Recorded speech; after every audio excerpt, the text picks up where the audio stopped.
country boy. And go. so when we retired, we moved back home. Now, I went to Marion Military Institute, which was not too far from you. Yeah. Mm-hmm. I had a baseball scholarship to Marion when I was, coming out of high school. So I went out there.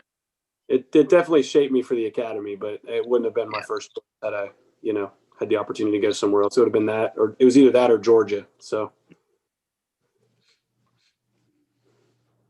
Very cool. Yeah, you guys go ahead and continue your conversation. Still bringing stuff up. Cool. No, we're just talking about you. Yeah.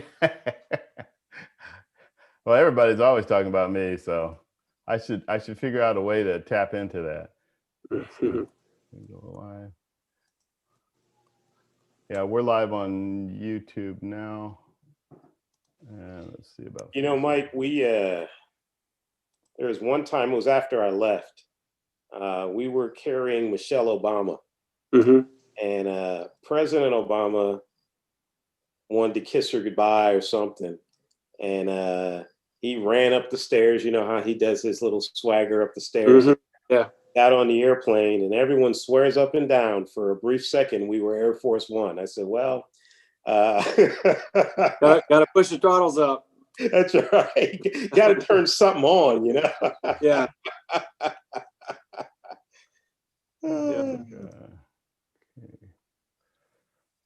Yeah, that was I had a really good time flying them. I didn't fly them too often, but when I did, it was pretty amazing. It's a great family. It was good seeing a whole family in there, young girls and a mom and a dad. And I think that's the biggest thing that I could appreciate the most about President Obama was he stayed a dad and a husband. Not to say that any of the other presidents didn't do that, but it was just neat to see behind the scenes and just see the human side of somebody who's on the news all the time, talking party line or giving a great speech or whatever it is. It was great to see, the human side of a politician and a person. Very cool. Did you know Jackie Van Ovost? I did, yeah. She's a wing commander. Yeah, that's so she and I flew we went to 141 school together. Oh, that's cool. I flew that as well. Yeah, you could tell there was something different about her. Even as a second lieutenant. She was really, really good. That's why she was. They don't put.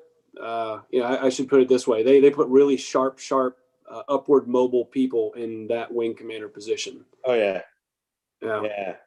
The coolest thing was just watching her walk out with the presidents. I was just like, yeah, yeah. It was everybody. Well, they rotated that duty, and everybody was kind of like, man, hopefully I look good. Everyone was worried because the press is always on you. So All right, guys, I think we're ready to go. We're live on Facebook and live on YouTube and live on, there we go, and live on Zoom. So actually, I need to do one more thing with Zoom, and then we are truly live. John, one thing I want to talk to you about offline, man, is how do they get you guys to land on those little circles on the White House lawn? Yeah, I tell you, sometimes it's a challenge. And sometimes. I was actually watching that. I watched a documentary about that done by National Geographic.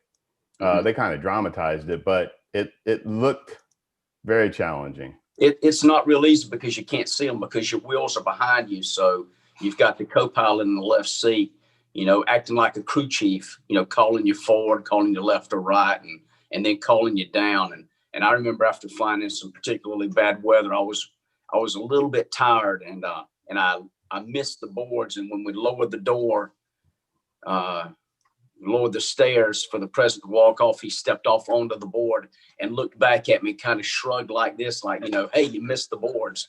So, I wanted you to walk on the boards there because the ground was soft, right? There you go. Oh, that's quick thinking.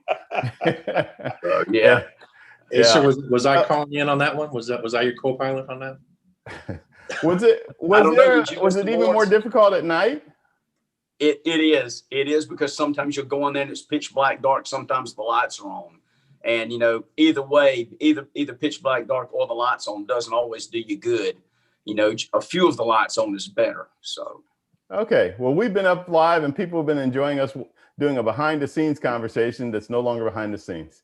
Good afternoon, everyone, and welcome to a very special and very unique edition of All Things Aviation. Of course, I say that about every show, but I have been trying to round up this world-class group of guests for a while. So needless to say, very much looking forward to continuing our conversation that we've already been having.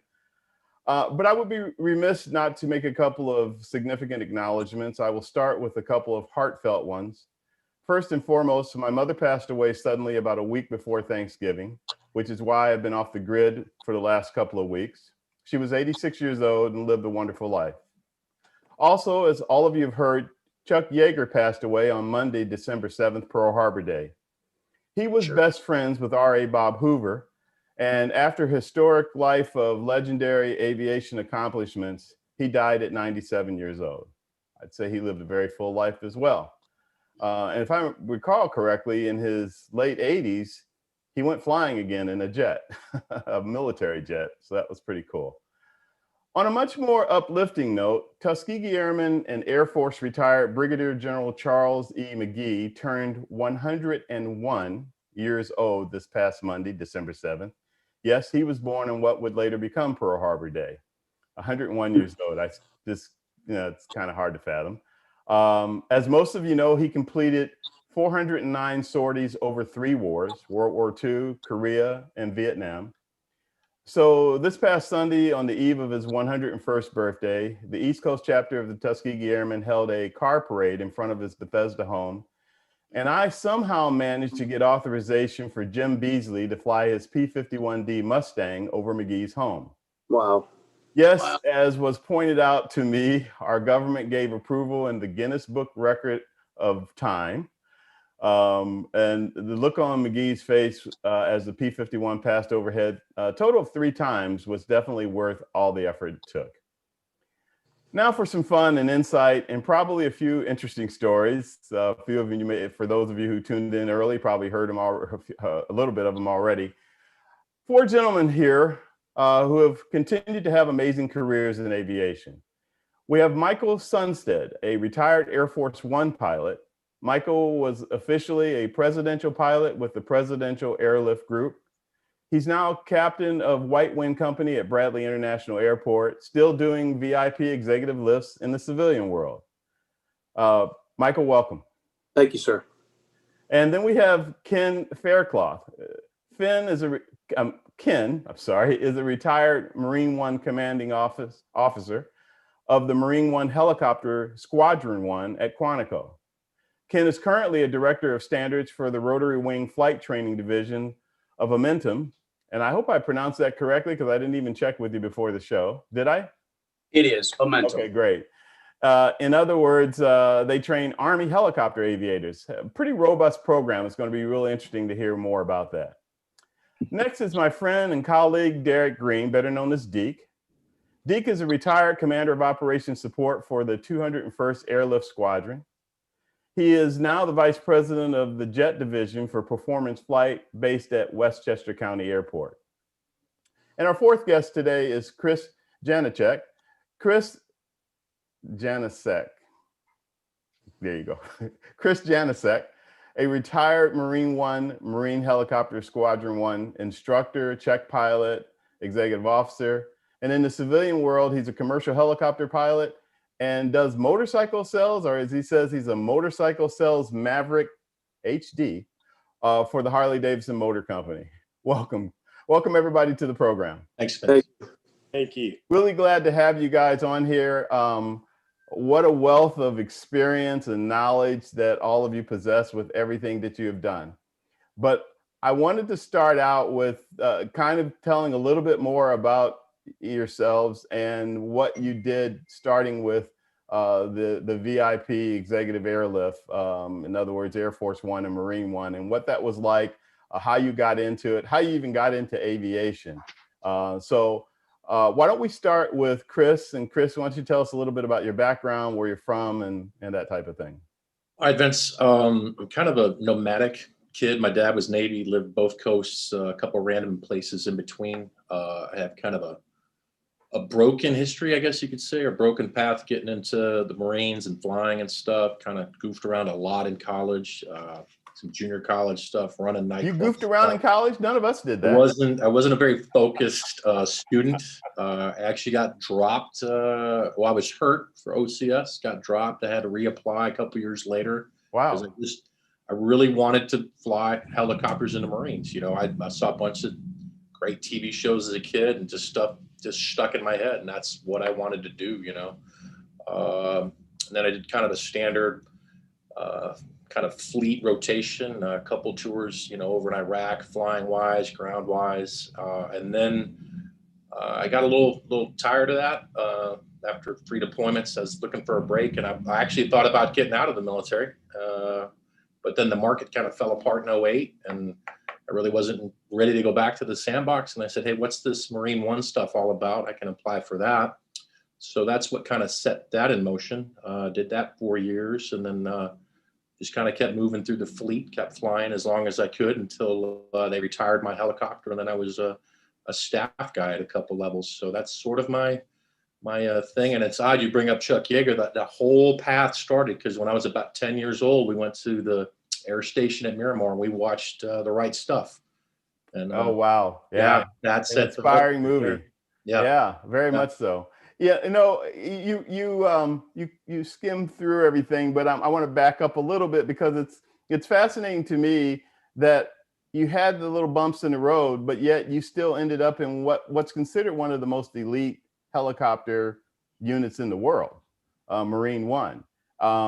So was it that easy for you to get in, or that good of a helicopter pilot, or did you have to really like button down a bit? I think what it is just, you know, on a personal level, you know, I'm not the smartest guy in the room. I mean, John can tell you that. Like, I get stuff done. I'm kind of lucky more than good a lot of times. I get it done.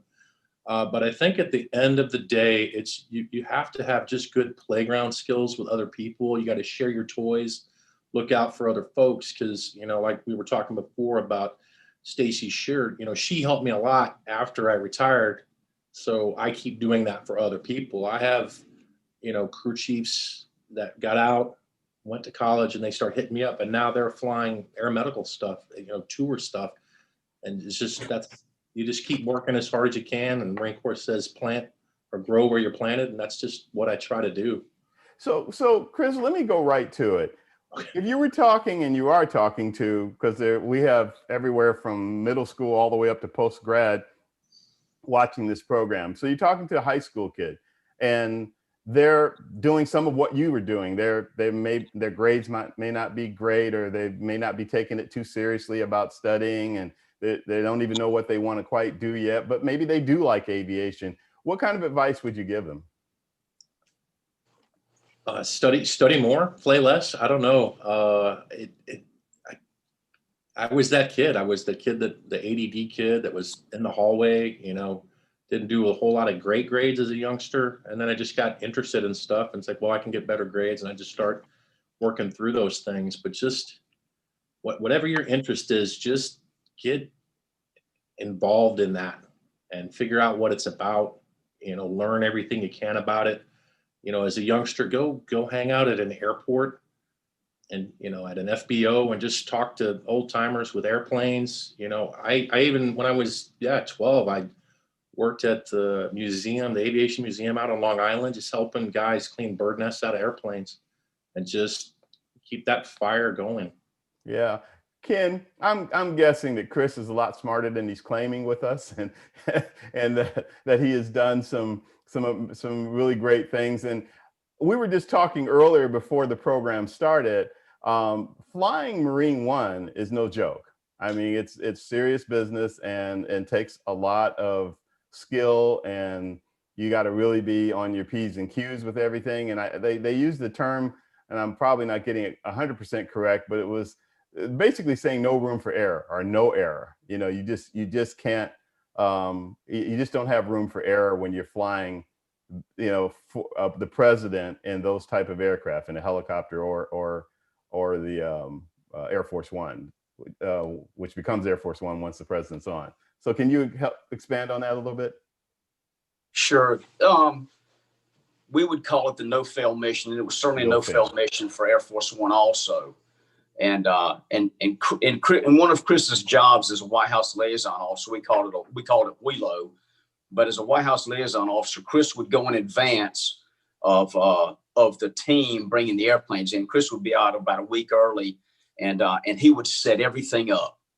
So, and that would be, all the things that we're not going to talk about, and but including hotels and car reservations and parking ramps, and I mean, you name it. The White House liaison officers set all that stuff up for the team when we came in.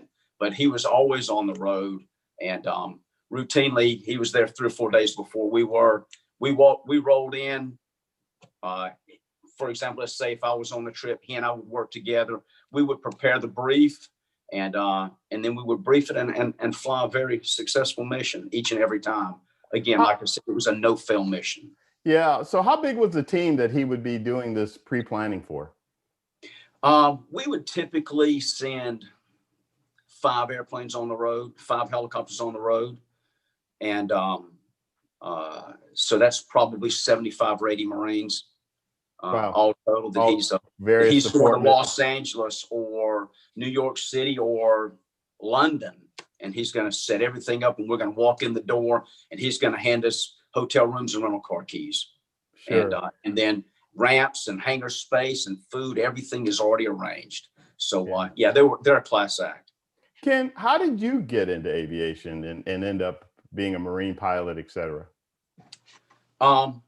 So I'm a South Alabama country boy, and my grandfather was a farmer, and the local crop dusters runway faced their house about a mile away, and that bi-wing yellow ag cat would fly over at treetop level every day. And finally, Granddaddy took me over there, and I went flying with the crop duster, and we buzzed people swimming in fish ponds. We would fly beside people in tractors. We'd go nose to nose with cars going down the highway.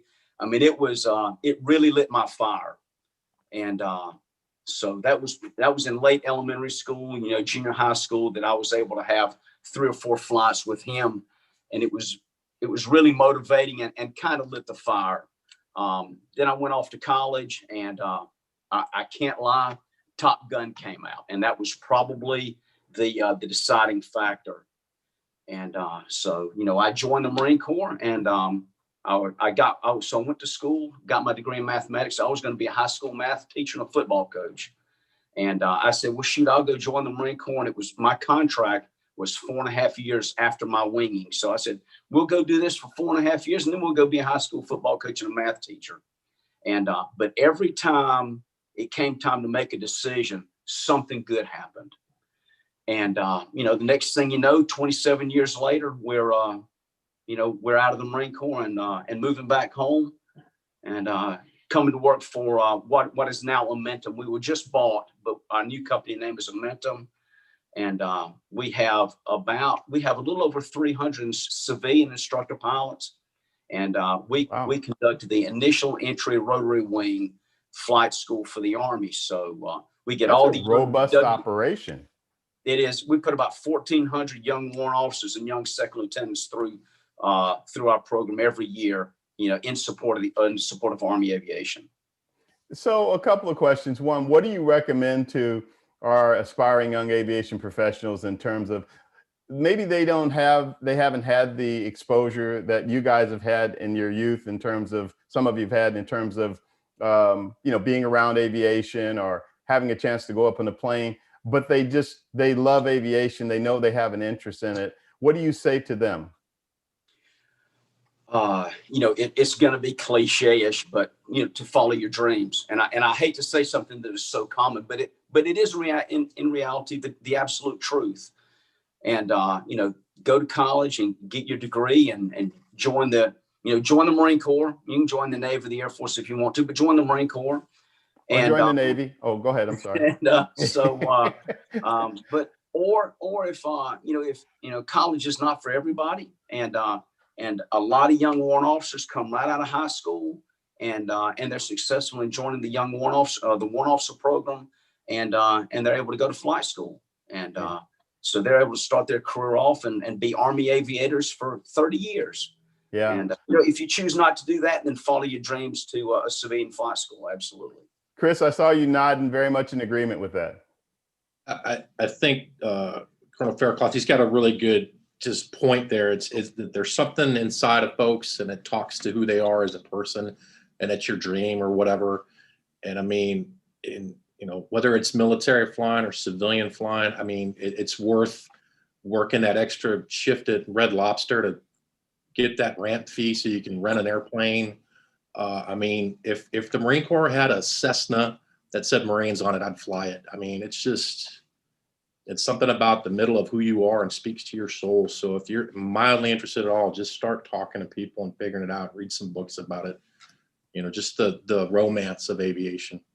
So one of the things that I find pretty fascinating about what you guys all do is the precision that you do it with. So I'm going to go to you, Mike, and to you, Deke, and talk about the other side of the fixed wing side of it in terms of Air Force One. But you guys coordinate very closely with Marine One when applicable and that type of thing. And the operations, you know, we've had Tamara Cullum on before, who was Air Force One flight attendant, and it's just amazing the coordination and the precision that you guys do things. I'll let either one of you speak to that. Go ahead, Deke.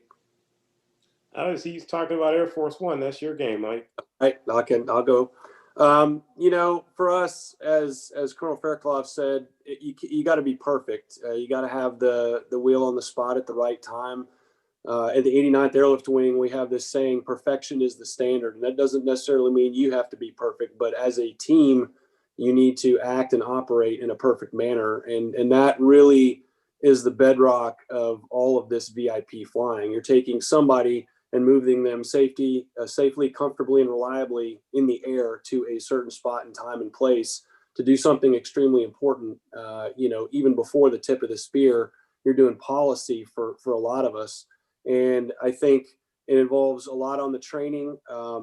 We practice, Marine One and Air Force One practice together all the time. And then they also practice a lot apart. I don't know how many landings they've done on the White House lawn, but we've done a ton of landings at all the airports in and around the East Coast, practicing every week when we're not flying. And even when we're not flying, we're studying, reading, doing simulators.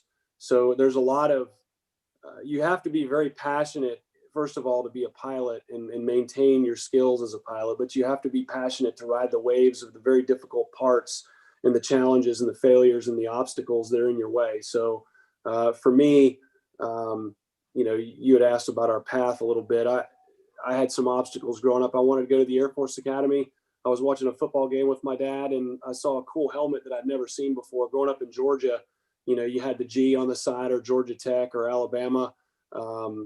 There was a lightning bolt, a blue lightning bolt on the side of the helmet. And I just thought that was the coolest thing. So that was my entry into aviation and the passion that began by just being inquisitive about a football helmet. Although my mom and my dad both worked for American Airlines, my dad was a baggage guy and my mom was a stewardess. So I had it sort of in my blood to begin with, but all the way through, didn't get into the Air Force Academy and went to Marion Military Institute. I thought I had a perfect record and I thought I did a great job, but that's one thing you learn pretty quickly. And I think these four guys can guarantee that there's always somebody better than you. You know, and one of the things that my dad always taught me was don't let anybody outwork you, be a servant to other people, and give 100% effort in everything you do. And I think those three things, being a servant, being a leader, and giving 100% is what sets apart people who are interested in being perfect at what they do, especially in aviation. Yeah, one of the common denominators with all of you guys and with even previous guests is perseverance. It's very clear that no one has a direct path. And you beat me to it. I was going to say, was there any chance that when you were in high school, you said, oh, I want to be an Air Force One pilot one day? No. Wasn't on the radar. Nope. And speaking of persevering and also seeing things from what I call flight level 450, Deke, you've had a unique responsibility when you were in the Air Force with executive VIP transport and how you dealt with that both from the Pentagon and at Joint Base Andrews. How about telling us a little bit about that and your perspective tying in what we're talking about. Yeah, so I like what Mike said. Perfection was what we all strove for, but it wasn't individual perfection, it was as a team. And if you strove for individual perfection, oftentimes you failed because, Chris just nailed it, right? Being able to play in the sandbox and share your toys, that's the whole thing. And so I think the biggest takeaway from my Air Force career was just playing well with others. And that's just something you work on your whole life. And Yeah. so, that perfection that Mike talked about comes in integrating with others. But, operationally, exactamundo. I mean, we had to coordinate with everyone. We didn't fly the president, but we flew everyone down from there. And, whether it was a State Department or, what have you, it was a really tough environment. And you got to understand that as a pilot, we strive for landings and takeoffs and smooth air. You can do all of that, grease the landing, and your passenger can get off the airplane and say the coffee was cold, right? That wasn't perfection for them. And so, serving the passenger, finding out what they wanted and needed was really what I've carried through. And that's really how you reach perfection.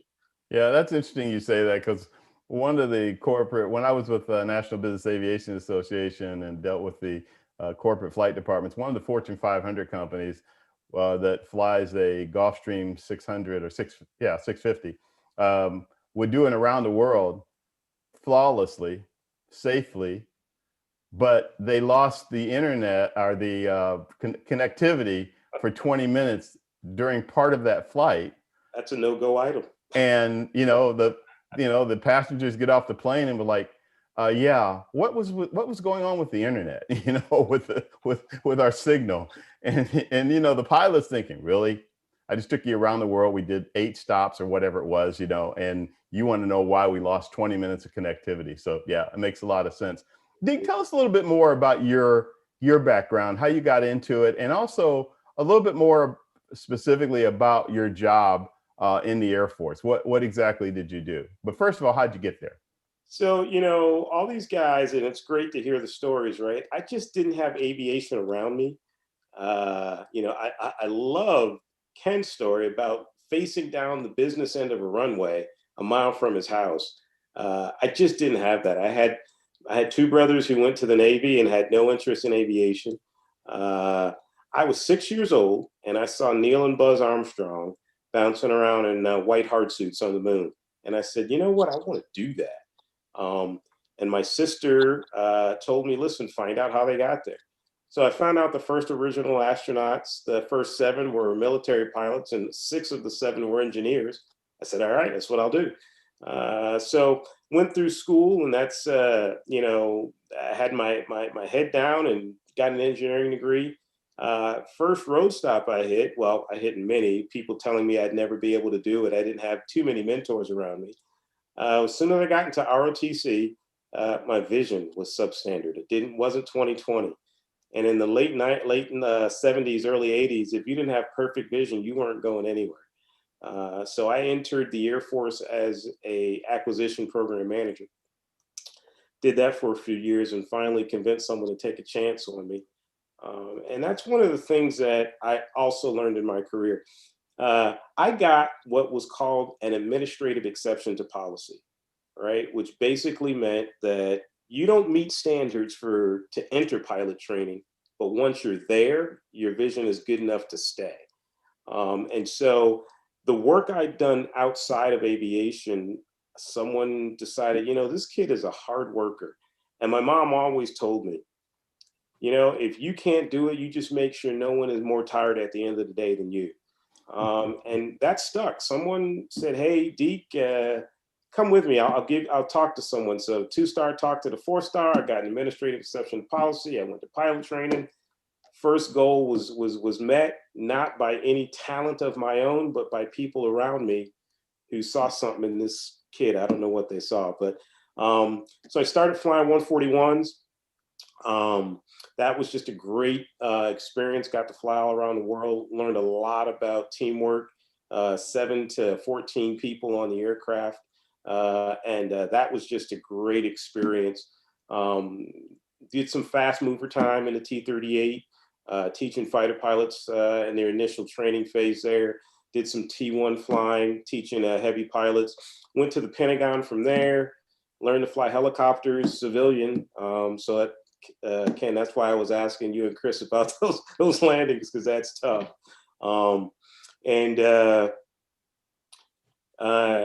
Met my best friend, which is why I'm wearing this this shuttle pin. He died in the Space Shuttle Columbia, and I just wear this pin on my lapel wherever I go. But he and I both wanted to be astronauts, didn't tell each other what we wanted to do. And he got in. I got a master's degree in aerospace engineering. I applied.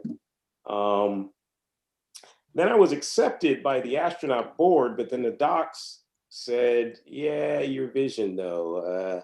So I had to go back and go fly for back to square one again, huh? Back to, well, flying for the VIP airlift at the Air Force is not too bad of a fallback, but you bet I was disappointed. So, the mixture of things I got to do, starting non-flying, helped me when I was a flyer to move through the ranks and understand what it takes to get the business end of the stick, into the fray. And so I actually enjoyed doing some desk jobs, and just got to learn a lot more about building things and designing, systems. And then I retired in 07, and basically run a VP operation out of Westchester, doing the same thing, getting customers what they want, helping them buy aircraft, teaching others to fly jet aircraft, and managing that whole effort. So yeah, before that, you were at General Electric, GE, and that was quite the operation that you were running there. Yeah, I forgot about that. Yeah, it was General Electric, sure. It's a pretty robust Jets operation. and helicopters. Yeah, and I was 0 knots in 1G. I didn't do much flying there. I just ran the operation as the director, and so I got to fly, and I say I got to play. So we had S-76s and AW-139s, so I got to fly those.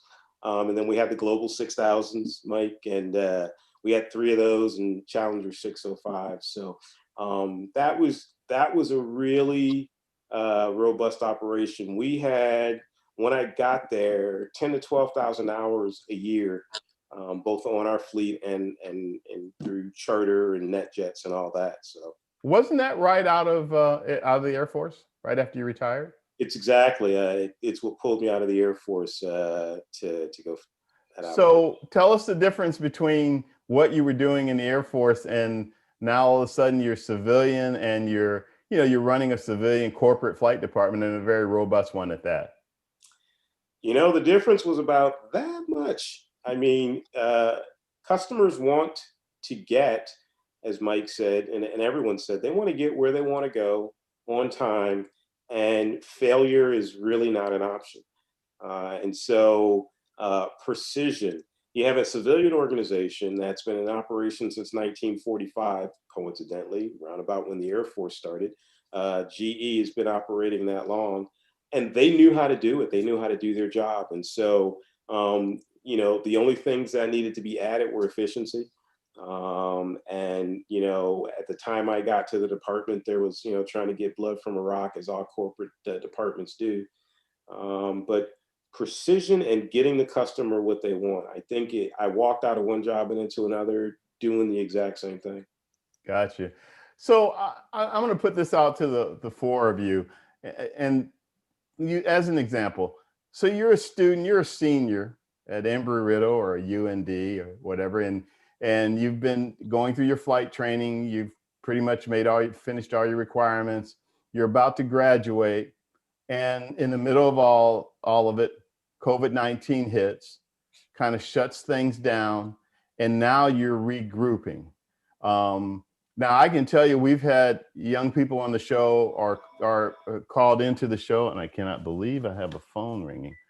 Called into a show, called into the show, and said that they were, either going to go continue to do their graduate degree, or they were actually rethinking, should they still be a professional pilot or should they do something else? With all the experience that the four of you have had, what kind of conversation would you have with these students that are going through this? Wide open to anybody. Ken said it best. It sounds hokey. Don't give up your dream. I ran into so many hurdles, and just don't quit. So, the things you do off the airplane and outside of the airplane bring as much attention to you as the great job you can do inside of an airframe. So I would just say, don't quit. If you want to get that degree, go ahead and distinguish yourself. Be that next level that people are looking for. And if it brings attention to you and you just want to fly, then go for it. Chris? Also, you need to go ahead, Mike. Yeah, no, it's all right. I think, from my perspective, having not gotten into the Air Force Academy, and then, they had the drawdown in 92, 93, where only 225 of my academy class was getting pilot training. And then when you're in pilot training, it's dog eat dog, and there's worries and rumors. And I think putting one foot in front of the other, but also, as they both said, also, you have basically four areas of your life. You have your faith, family, and your friends. You have your physical fitness. You have your vocation, either academics if you're in school, or you have a job or a pursuit like you're trying to fly. And then you have a service commitment to those people around you, whether it's in your community or maybe your family, maybe an elderly family member. So those four areas, you're going to have goals, and you have to set goals in every one of those areas. And, don't give up on your dreams, but you need to have a plan, not only just to be a pilot, but once you are a pilot, you're going to have a family, or you're still going to be dealing with everything else around you. So just have a plan and set your goals. You can use the smart planning for goal setting. If you can look that up on the internet, if anybody has a question, depending on how old you are. I think that's my biggest advice is, just have a plan, and it's almost, success is like math. I mean, you're going to be successful if you keep trying. How many times did Edison try and create the light bulb, or how many times did we try and get an airplane in space all the way up, 1904? So just don't give up. Chris, Ken, same question. I would agree with that. Just in the simple perspective, if you just put your nose into something and you work hard at it, people around you are going to notice that. So you become this standout, as Mike was saying. You become one that stands out of the crowd, as it does all this extra work. He did all this extra flight time. There's a lot of people that are, think that they're entitled to stuff. Well, this is this and this negative and this negative, COVID this, COVID that. Oh, woe is me. But if you continue to keep pushing after what you want to do, you're going to stand out. And then one day, Deke's got a thing, and he calls Mike, and Mike, hey, I need a guy for a thing. Well, hey, I got this young kid. He works hard. And then that your reputation precedes you. And that's what I've noticed on the civilian side of stuff. Because in the military, we get assigned folks and reputations show up with them. But in the civilian world, I know people that get really amazing jobs just by word of mouth. Hey, I know that person. You're going to like them because they do this, this, and this, and they offer these extra things that are non-tangible or untangible, whatever. And that's what kind of sets people apart, is just that work ethic. That's my 2 cents on that. Gotcha. Ken. So I will tell you, I believe it's all about personal relationships with people, and then your professionalism. And, you have to give a crap, and you have to do your very best. You have to work hard every day. But I will give you a perfect example of what I think success is. And I'll use 2 young soldiers that were flight students of mine, and they just so happened to be paired up together. One was a 33-year-old former enlisted Army soldier who wanted to go to flight school. And guess what? He was 33 years old when he got here, and he was a young special forces guy. So he had a lot of experience, and he did great. He continued to achieve his dreams. His stick buddy, as we call him, his partner, was an 8 or 9 year Air Force staff sergeant who had been an EOD guy. And again, he said his dream had always been to fly. And he exited the Air Force and joined the Army in that warrant officer program. So, two very distinct differences and career paths, but success in the end, all the same. Yeah. When you're looking at, Ken, when you're looking at applicants to join your flight instructor group there that teaches Army pilots, what do you look for in the people that apply? And does it matter if they're civilian or military, or are there other things that are more important that you look at? To come work for the company, it does not matter whether you're a military or civilian. You have to have, if you're a civilian, you have to have your certified flight instructor or your certified instrument flight instructor. You have to have, I think it's 500 instructor hours. You have to have a minimum of 2,000 hours, I believe is the number. And then you have to have a certain amount of nighttime, and then a certain amount of instrument or weather time or simulated time. But all that time adds up together. So, and we have multiple civilian flight instructors within the company, but we're probably pretty vast majority retired military guys. Gotcha. Mike, how about you? What do you guys look at? Not so much for employment, but what's going on in your world in the private flying, charter, et cetera, that you work with? Right. So I'm not really in the hiring ability of things, but it's the same thing as the military. Can you get along with the person for 3 or 4, 8 or 12 or 14 or 2 weeks? Can you get along with them? But I think a certain amount, if you're talking about instructing or leading, that you have to be teachable because you're teaching, and realize that it's not a cookie cutter approach to education and training. Everybody has their own way of learning.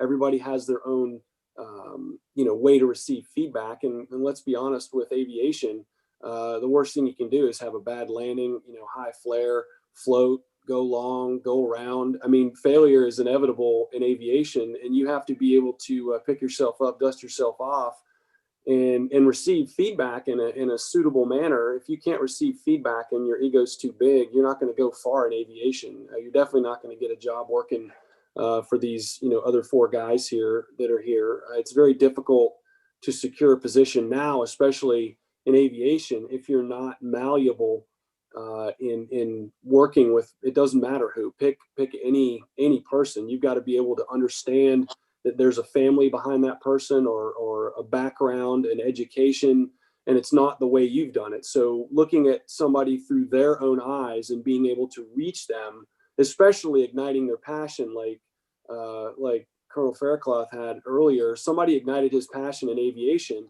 and he had to sustain that. He had to have a flame and a fuel source for that. So that's the biggest thing that I think I can point to is what I just said. Well, one of the things that you guys all are talking about, it has been resonating throughout this entire program, is teamwork, the ability to get along with others, how you project yourself to others, et cetera, and so forth. And that seems to really stand out, probably more than just about anything else that you've actually talked about. And you're all on the same page with that. You're all saying it in somewhat different ways, but you're pretty much covering the same territory with that. With that being said, and the people that are watching the program trying to figure out what they want to do, one of the things that somebody like Brigadier General McGee always talks about, teamwork and everybody having different responsibilities, but the same goal. And I bring that up because I'm going to throw all of you for a little bit of a loop and just say, I want to hear your perspective on the other people on your teams that you have, so you're flying a plane or flying a helicopter, but you've got the mechanics, and you've got the avionics techs, and you've got the operations people, and you've got the communications people, et cetera. Can you guys tell a little bit about those? Because the other thing that I like to point out to our aspiring young aviation professionals is, yes, if you want to aspire to be a pilot, that's wonderful, but you also may have a skill set in an area you didn't even realize, or an opportunity in an area that you didn't realize existed. You know, flying the 141, that was just so in your face. Like I said, we had 7 to 14 people on a crew, depending whether I was doing airdrop or you know, when we were flying for DV at Andrews, taking people to important places around the world. And they have more interaction with the flight attendants, for example, had more interaction with the customers, and it was no secret to me. They were the most valued people on the team. I mean, they wanted us to get there safe. Is that what I did as a pilot? But those guys, we'd also carry security personnel. And so the challenge, and I'm still working on that, right? And I'm an ordained minister, and I still work on just how do you talk to people? How do you pull the best out of those people? And the most important thing I come away with is they have to understand that they're a very important part of the team. If I have a team member who doesn't feel like they're important, then my team has failed. And so how do I get each of those people to do those things? The mechanics, you know, plane will come out of overhaul. I put them on the airplane for the flight, then the first flight out of an overhaul or something like that. Soliciting their input on whether the airplane was a go or no go, or what the problem was and how do we have to fix it, and all of those different things. If your team member doesn't feel like they're important, your team has failed. Ken, with your, as an example, I mean, you guys have a robust flight instructing operation. Is that something you have to instill in the pilots, or is it just part of your program? How do you guys look at that and teach them the importance of teamwork and the importance of all the support personnel it takes to make a good team fly well? Yeah, you know, as you know, all of aviation is pretty detailed, and regulations and rules and standard operating procedures and all those kind of things flow in the aviation world, or the the results of failure are catastrophic. So again, I'll say it's about professionalism and being dedicated to the task, and being able to work with others, because when things go wrong with the airplane, you've all got to be able to function under a time of pressure, for lack of a better term. And we don't fly with crew chiefs in the UH-72, the EC-145, but so it's when I'm flying, it's me and 2 young warrant officers or a second lieutenant.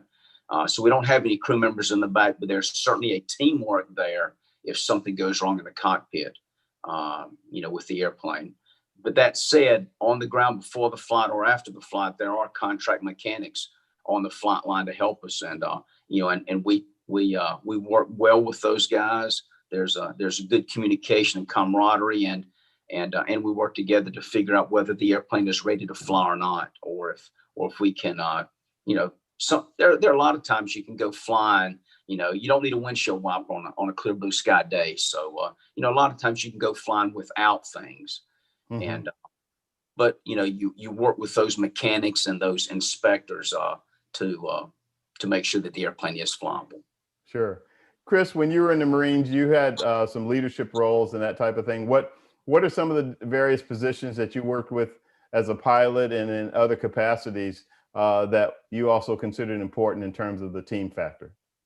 Well, I think everything that we did in the Marine Corps, the team is what it is, and I think if you don't treat people like Colonel Faircloth said before, you don't give a crap. They're not going to give it back to you. They'll do what they're told because there's rules and regs that says they have to, but that doesn't mean they have to give you your best. But I can remember as a young guy, my dad was in the Navy and he was in charge of some stuff, and we were walking up these stairs and there was a sailor. He's probably in trouble. I don't know. He's painting a handrail. And I remember my dad stopped, talked to him for a second, asked, "Hey, you're doing a good job," or whatever it was. but he just took a second to recognize this person as another human. Hey, you're doing a good job. Or it's just, for me, it's just, hey, what are you doing? I can remember we were doing some close air support stuff, and I actually got I got kicked off the range because I'd blown up their pretty target with a big bomb. So I went down to the gun line, and I sat there, and there was this Marine working the mortar system, and I just wanted to talk to another guy about the mortar. He's getting, this and that. Like, oh, sir, this and this and this. And I said, hey, man, I just want to talk to you man to man. Like, what are you doing with this weapon system? And I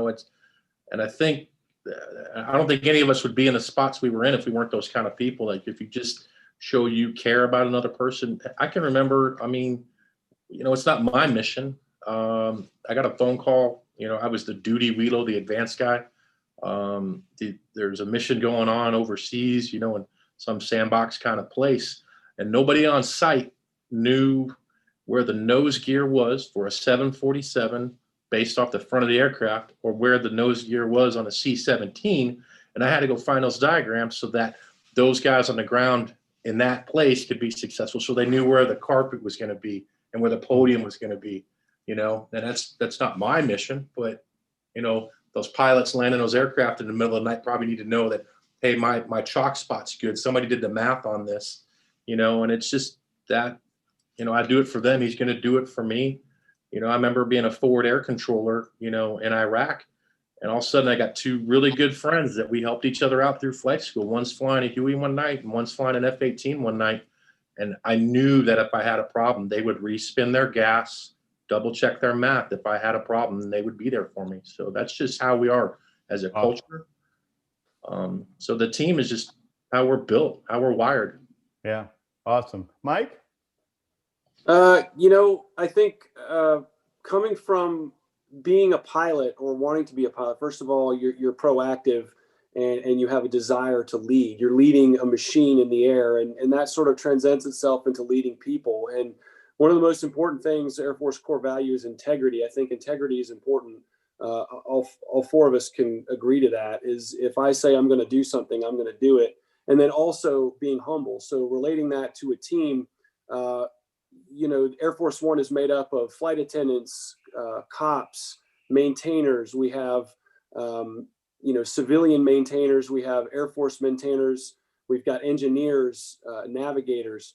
And so everybody brings in their stovepipe understanding of leadership, and we all approach each other with an immense amount of integrity, and we're all extremely humble. And we realize that not only is the president our customer, but each one of us is a customer as well. And whether it's doing the paperwork after a trip that our administrative support staff does, whether it's pushing the next trip up, or finance, or medals in the case of some trips that we do. Sometimes we were blessed enough to get recognized by the Air Force. And so all of that wrapped up in a big bow is a team effort. And I think that's the buzzword of the day is teamwork. And I think just looking at it from my perspective, integrity and being humble is what sets VIP airlift apart when it comes to perfection and performing perfection for our customers. Well said. So, we're starting to wrap up the program, and one of the things I like to do in the wrap up is give everybody an opportunity to, I'll say, tell a story, but putting it more in terms of saying, share with us a life lesson. Chris has already shared about 3, maybe 4. So I'm going to come back to you, Chris, but I'll start with you, Mike. If you could share a life lesson with us, or a story of something that happened that stood out somewhere in your career that you think would be important for our aspiring young aviators to I think where everyone is right now, my story is right up their alley, especially with the declination of opportunity in the aviation world that currently exists. I thought I had everything set up. I did everything in high school. I got good test scores. I was on this team. I was a leader here. I was in Civil Air Patrol. I already had my pilot's license. I was the perfect candidate for the Air Force Academy, and I didn't get selected. And that hit me pretty hard. You're going to have obstacles. And I had to figure out a way to get to the Air Force Academy. That was my goal. And I wound up going to a prep school. There's lots of different ways to get to a service academy. There's 3 or 4 different ways to become an officer, and whether it's go through the enlisted rank, go to school and go to OCS, or whether you're a lawyer or a doctor and you do it that way, OTS. And I think just realize that life isn't over if you fail. I mean, being a pilot is a big deal to a lot of people, especially people who don't know much. Everybody goes on an airplane now, and everybody sometimes takes for granted, but all it takes is seeing somebody like Sully Sullenberger land an airplane in the Hudson River and safely take care of all of his passengers with no engines. I mean, that was absolutely incredible. So failure Great is a example. part of our business, and you got to understand that you're going to fail, and just don't give up. And that's my story is I can point to 4 or 5 times where things could have gone left or right. And, I had faith in my creator, and I knew that no matter what, I was going to be fine. And I just fought through the obstacle and used the people around me, helped me, not use them, but, use their support to get to where I wanted to go. Ken, you have a life story or a lesson that you learned, a life lesson or story you'd like to share with us? I will tell you that I think I've always had dreams and worked hard, but not the smartest guy in the room ever. And but I did learn one thing, that we will always have some failures, like Mike was talking about, but never quit and be a survivor and keep on continuing. And again, another cliche, set your dreams really high, and you may not achieve that highest dream, but you'll achieve, better than you would have had you not dreamed at all. And I will tell you, that's exactly the case that it is for me. There are a lot of things I wanted to do, and I was not able to do them, but I feel like, through working hard and perseverance and never quitting, we were able to achieve, some pretty neat goals. Okay. Well said. Chris, life lesson number 6, please. Keep those hits above the belt, Vince. No, I think the life lesson is just, as far as this kind of aviation, since we're kind of talking about VIP aviation, is realizing as the pilot, it's not about you. It sank in. We shut down New York City. We did that whole thing. We took President Bush and we landed on the Intrepid Museum and all these things. And then he decided to change the entire plan. And we sat there for 4 hours. And then we realized later that he was meeting with Gold Star mothers.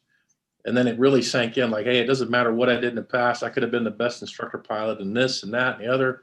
And we shut down this city, and I have stuff to do tonight. I got people I'm going to meet, but it's not about me. It's about who you're providing your service to, whatever part of aviation it is. So just always be selfless, and it'll reap its own rewards.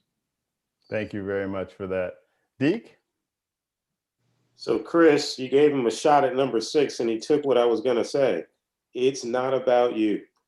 The only reason I'm a pilot is because, and Mike brought this up, as a pilot, most of us are pretty type A. We get her done. And so when you start to understand that if you use that ability and that skill to get whatever done needs to be done. In my case, I was noticed because I was doing a lot of community work, and it was about helping people in need, helping people. We were building houses for people who needed houses. We were doing a ton of community work, and someone who knew that I had a goal. And honestly, at this point, because of my vision, I had just kind of said, all right, God, you don't want me to be a pilot. I get it. I give up. I had a civilian license, but I thought, okay, the military just not going to be for me. Someone came to me because of other people who talked about me. And it was because they saw that I was just willing to give.